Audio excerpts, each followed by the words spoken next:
good seeing you again, man. It's when was the last time we spoke? Was it a year and a half? I think.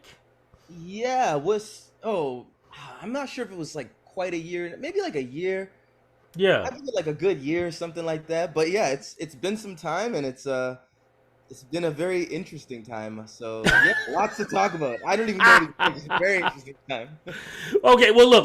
Let's jump in first with the first up, RBCx Music. That you are now part of this group. Congratulations on that. How does it feel being part of this, man, and being able to take this part of your career and journey through RBCx Music? It's been a great feeling. So far, it's been so good. The one thing I love about what RBCX Music is doing is just like providing an amazing platform for artists, just in terms of like the mentorship and the opportunities, such as this one, just to get our stories out there, get our art out there. Um, it's one of those things that just goes such a long way because I always say like today's up and coming artists are tomorrow's superstars. That's how it works. Yes. And so for RBC to like really take a stance early on up and coming artists is a really bold move, and like it's a really commendable move on their behalf. How did you find out about this? I found out about RBC through just kind of looking around for opportunities. I know myself and my manager Amanda, shout out Amanda, best manager in the game right now. Um, she's great, and we're always looking for new opportunities, new ways to kind of get our stories out, and like just kind of new platforms by which to kind of get our music to the world. And so yeah, when we were reading about RBCX Music and what was going on with that, and I'd actually done something with RBCX Music last year too, because they Yeah. did a series of it was 2 years ago. They did a series of kind of COVID inspired shows, like having artists kind of in their own space, like kind of through COVID, doing performances like that. And so that was the first time that I'd kind of worked with them. And then we saw they were kind of doing this kind of first up, it become more of like a mentorship, like a longer term thing. And yeah, it just became like it was just something like we couldn't turn it down. Like I saw just kind of what kind of opportunity it could be, and yeah, it was a blessing. So we signed up, and then here we are. Would you recommend it to other artists to sign up? Oh, 100%, 100%. Even the artists, like because outside of this singing, I do like songwriting and production for a lot of other artists, even a little mentorship for other artists. And for all of my other artists, I've told them like absolutely next year apply for it. It has been a game changer. And they've seen it even through like my own socials, like all the amazing opportunities, like the shows, the things that have come up through RBC. And so a lot of times This they're asking me, yeah, exactly. So they ask me all the time, like, how are you getting these things? Like, what is the story with all this stuff? And I'm just like, next year, apply for this, shoot your shot. You will not regret it. So I hope they're ready, because there's a lot of artists that just kind of follow me and follow my own story over the past couple of years that have been seeing what's going on, that are now definitely gonna like flood the application process, because they're seeing that like it's such a valuable thing for an up and coming artist. this isn't the only platform you've been on too. Does a word searchlight? Well, actually, it's two words. Mean anything to you, sir? Yes, sir. Yes, sir. Yes, sir. Searchlight. Yeah, in 2021, I was honored enough to be selected the winner of CBC Searchlight 2021, and that in and of itself was a blessing. So, um, having RBC also recognize kind of what we're doing has just been like added blessings, and added just that confidence to like really tell my stories that much more, with that much more confidence and that much more of a conviction that we're doing the right things. You know, that searchlight came in at a right time because we were still heavily into COVID. And Hmm. as you talked about, it was great that RBCX Music was doing these virtual shows. I'm assuming they were virtual, and uh, which was great. And with Searchlight, like all these things were happening during COVID. Yes. How did COVID change you personally and musically too? Um, well, it changed me personally because it made me a lot. I find COVID made me like a lot more reflective. I'm already an introvert. I'm already very much that way. But the one thing people got to know about introverts is we still need our time to like be around people and engage with other people. Just because we find like restoration and we find kind of like a lot of healing in solitude doesn't mean that um we're not balanced individuals. Like everybody, we need those spaces to be around our loved ones. And so I found like quarantine and isolation made me very reflective, made me like a little down. There was like down periods too. There was a lot of ups and downs through COVID. um so I found that my music definitely took a tone of becoming a little more reflective. And there was like a maturation in that. You know, in reflection, I find comes a lot of growth. So I find I can see my own growth. Even listening to music I was doing 3 or 4 years ago, I was like, man, I've really like changed just in terms of like what I sing about and kind of why I do what I do. I've taken a lot more of like a laid back, step back approach to like just life and my perspective on things. And I find it comes out in my music. Like I find like I'm a lot like softer with things. I'm a lot like more understanding with things just because like COVID made me understand that everybody kind of went through that together and everybody Yeah. processed it in a different way. And I think just as such, it just makes you so much more like understanding of people. Like coming out of it, I was like, I just felt like, I don't know, there's a solidarity of a shared experience, right? Anybody that goes through a Mhm. shared experience with another person, instantly there's a certain like understanding amongst everybody that kind of goes through that. So the fact that everybody went through it, I just found myself like once I started reaching out to people and like getting back together with people, like starting to work with my artists again, I just found like there was a certain like we were all like happy to be back. You know, there was like Yeah, a gratitude. yeah, no, and I agree with you. One thing I do want to add in, and I don't want to change up the conversation too much. The one thing that's driving me crazy, though, is there are some people who want to go back to how we were when before COVID, and not everything, attitude wise, wasn't all that great. We had a lot of reflection going on. And I'm hoping that people, when we come out of it, remember that reflection. I feel like sometimes people want to forget about that. And it's just like, wait a minute, you're now more aware of things that have been happening and happening to people. Don't even think twice that you can go back to that attitude you had before. And, you know, you're gonna get backtracked if you try to do that. Yeah, yeah. I don't think there's any going back. I think there's been like kind of a new awareness. Like, how about this? I think in 2 years we've totally reflected on how we work. Like, Mm-hmm. there's people that like I think generally nobody would have questioned that we all just kind of, we wake up, we go to our 9 to 5s, we go to our office, we go to our jobs, we come home. You know what I mean? Like just that process of the grind. Mm-hmm. I think we've totally had a chance to rethink it because like for 2 years, like we had to break from that. Yes. And in breaking from that, we realized, do we all really want to do it the way we did it before? You know, and some people are realizing, no, I think I actually value spending time with my family now. I think I'm going to spend a couple days a week working from home because when we got to a situation where we had to work from home, we realized that we can actually make that work and like the world wasn't going to fall apart. So now people are looking at it like, okay, maybe it's cool to spend a little more time at home, spend a little more time with family. Like there's certain things that like I don't think we're gonna go back to the grind as it was pre-COVID. I don't think we I agree. can now that we've all had our chance to be alone, work from home, do all that stuff.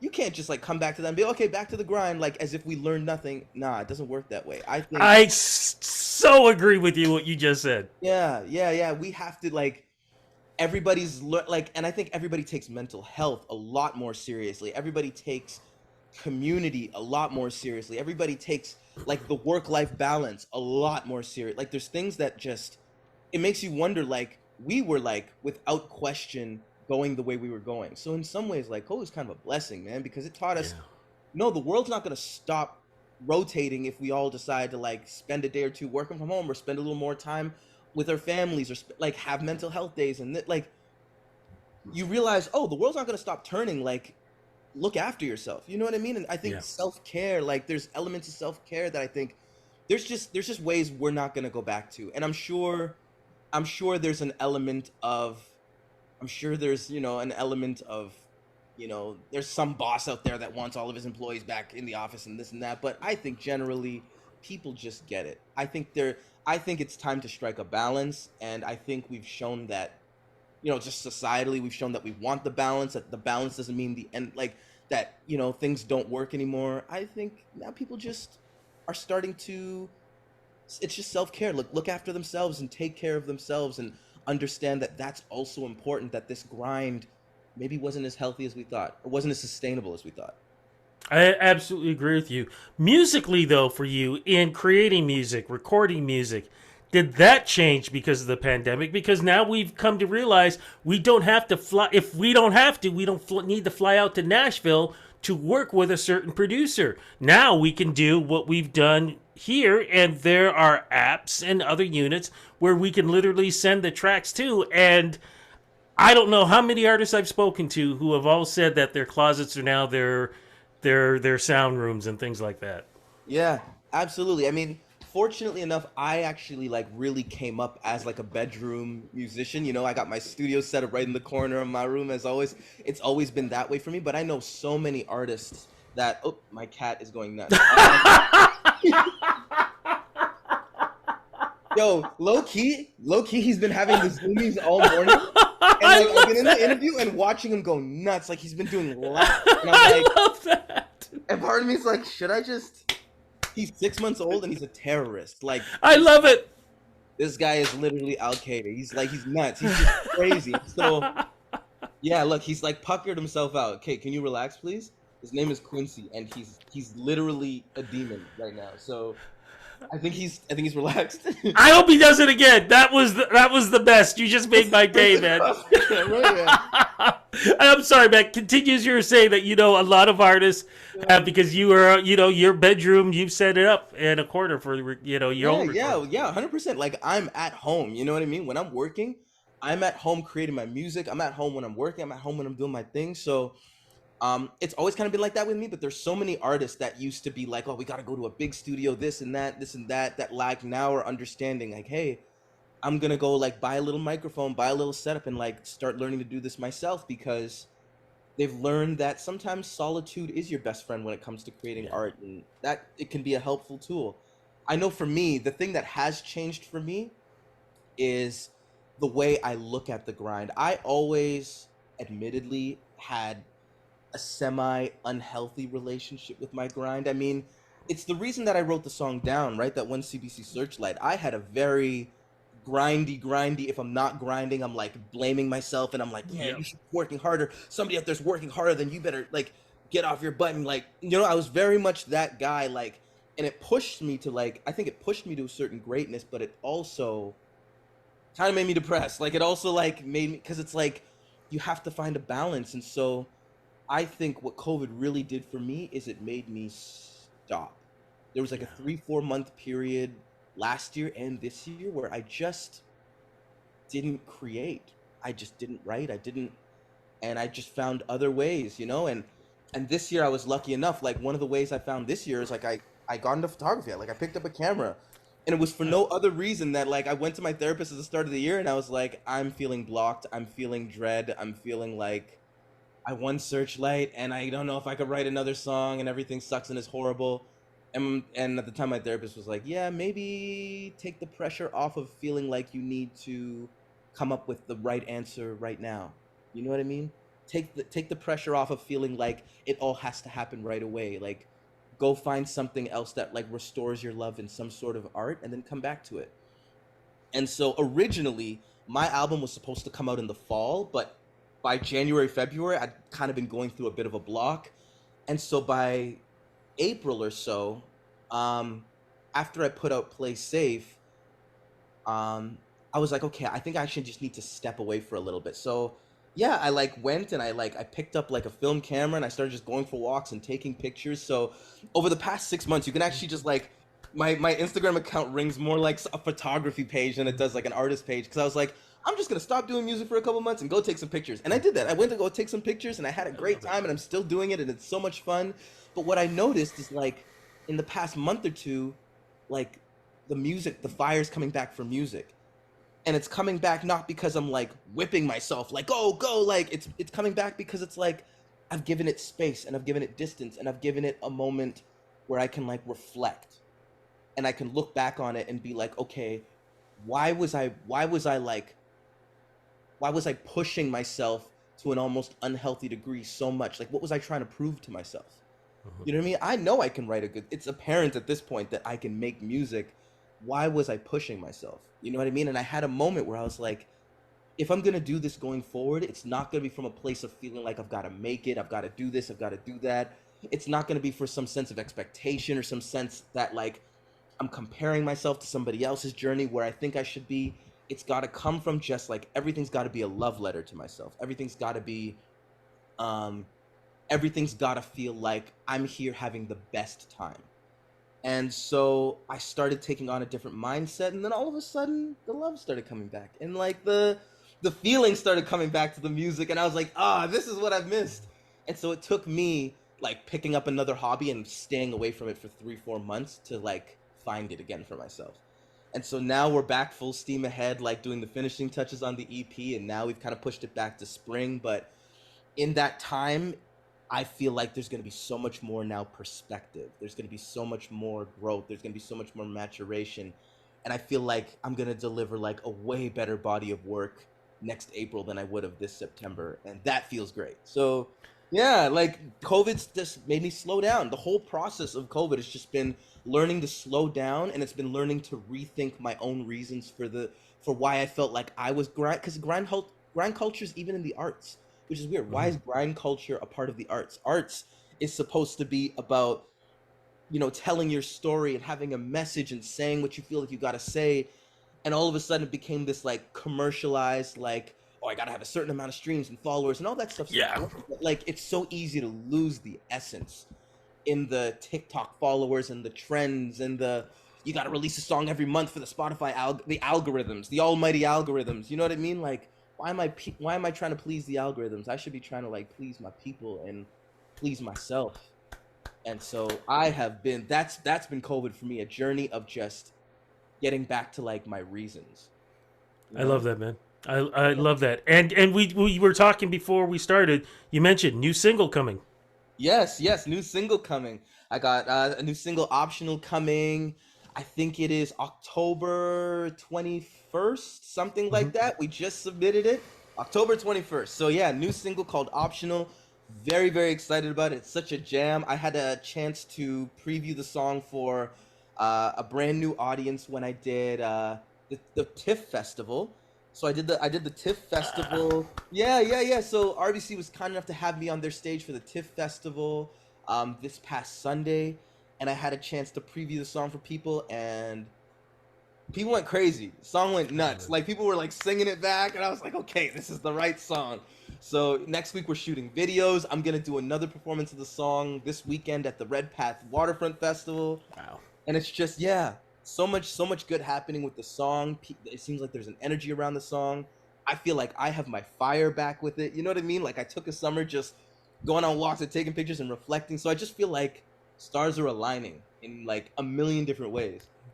I love it, man. Look, as we're slowly wrapping this up, and because of the time that we are speaking, we're ending summer. We're heading into the fall. And in fact, we're heading into Halloween. So my quick question for you, sir, is what was your favorite Halloween costume growing up? Oh man, my parents had me as a Ninja Turtle. I'd never forget it. Yeah. They took like, cause I had a green pillowcase. So my parents, they didn't even bother doing the front. Like there was like a yellow. They didn't even bother doing that. It was the green pillowcase. It was the belt. I was a Ninja Turtle now, and then like a blue headband. I wish I could find the picture. I was a very ghetto Ninja Turtle. I was gonna say, did people know? Did people figure out that you were a Ninja Turtle? Did they know? I mean, they kind of part clued in because I had like the colored, colored headband, and I had the green with the belt. So I feel like they kind of like clued in. But yeah, I was 100% like a ghetto Ninja Turtle one time, and it was great.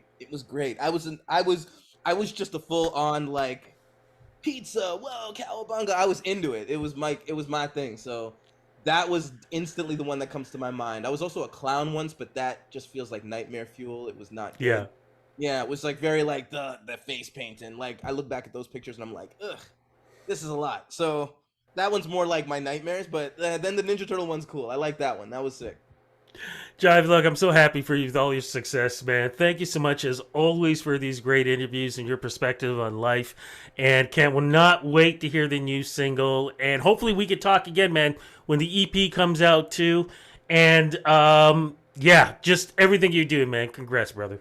Thank you so much. Thank you, thank you, thank you. I appreciate talking to you again. It's always good to like have these conversations.